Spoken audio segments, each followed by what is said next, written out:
Welcome to Photo Finds. I am your host Kevin Yee, and this week we're going to get started at Universal Studios Florida, which is geared up for Halloween Horror Nights, as you can see, and we're stepping inside to have a look at this construction taking place in the front area of the park. Now, anyone who's been following on the news online knows what the rumor is. This is to be Transformers. It is not yet announced, however, and this area, which is kind of the Murder, She Wrote former soundstage area, you can see Rip Ride Rocket in the background, has been under heavy construction, and they've been moving very fast for the last several weeks, and so hopefully they'll give us an announcement soon.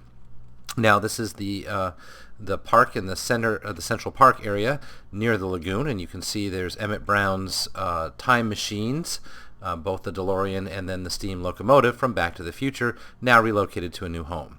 We're looking across the lagoon to the new construction, also not necessarily announced by Universal yet.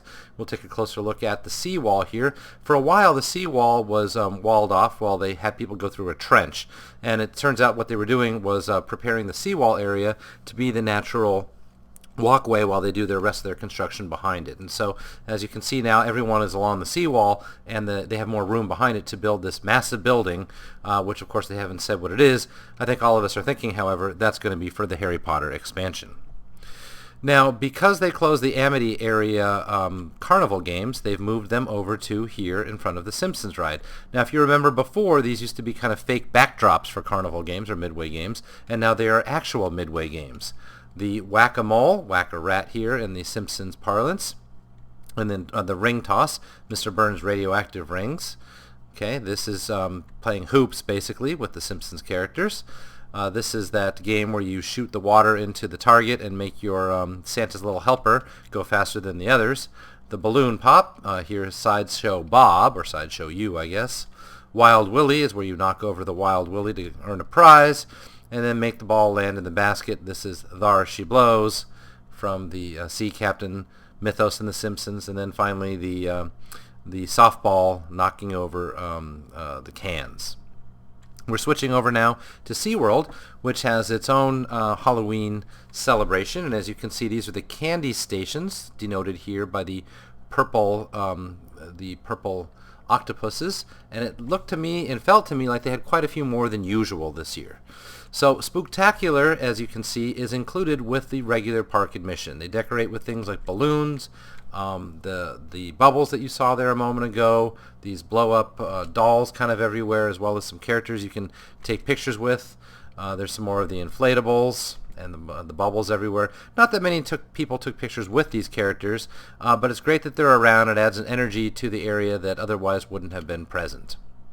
There's a dance party, as you can see out here in the area that you might know from the ice skating area. There's the bag they give you for the free candy, and it really is just as simple as showing up and getting candy at each one of the candy stations. They've also got some live ornaments set up for ornamentation set up for taking photos. Now, these are orca topiaries unrelated to Halloween. However, they were new since I've been here the last time. Back to the Halloween decorations, getting a little bit darker as you can see. And then we're switching now to another park, also in Central Florida area. This is the Lowry Park Zoo. It's over in Tampa, which is about an hour away from Walt Disney World. And they've got their own Halloween celebration called Zubu.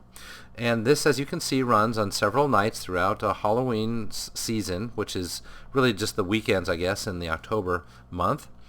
7 to 10 or 7 to 11, and as you can see, the price is $17 for an adult, $14 for a child. Now, in addition to the decorations and the stuff that you can see there for sale, they've got a few spooky things set up, and then because this is meant to be kid friendly, they've set up a bit of a scale where some of them are 7 skulls or 6 skulls worth of scariness, and these are the typical mazes.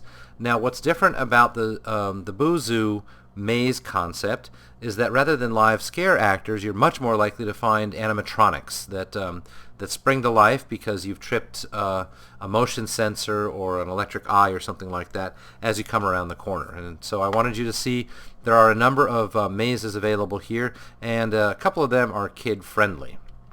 And this is the one that is kid-friendly, Little Beastie's Bungalow in the Australia section. And this is as you come around one of the corners, for instance. just a bunch of dolls really looking at you. There was kind of more of a pumpkin theme and a ghost theme to those as well. It is really not scary at all. Now the Pharaoh's Tomb is, I think it was a 5-star, might have been a 6-star, 6-skull adventure, and really was quite a lot more intense in terms of what kids could experience. My own 9-year-old found that the Pharaoh's adventure was just about at his limit. Now included is this spooky fun fair, although as you can see you have to pay for the games. But they do have things like the blow-up, the inflatables that you can jump around on. This is another one of the mazes. This particular one, as you can see, is decked out with the 3D glasses. So there's 3D paint all over the maze as you walk through it, and it adds a real interesting effect if you've never been in one of these 3D walkthrough mazes.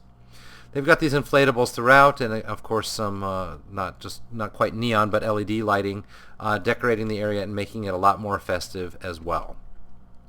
That does it for this week. We'll be back next time with some more information on the Fantasyland expansion, which has soft opened in the Magic Kingdom, and hopefully you'll get a chance to have a look at it soon. It's scheduled to open in mid-November, but the soft openings are ongoing now.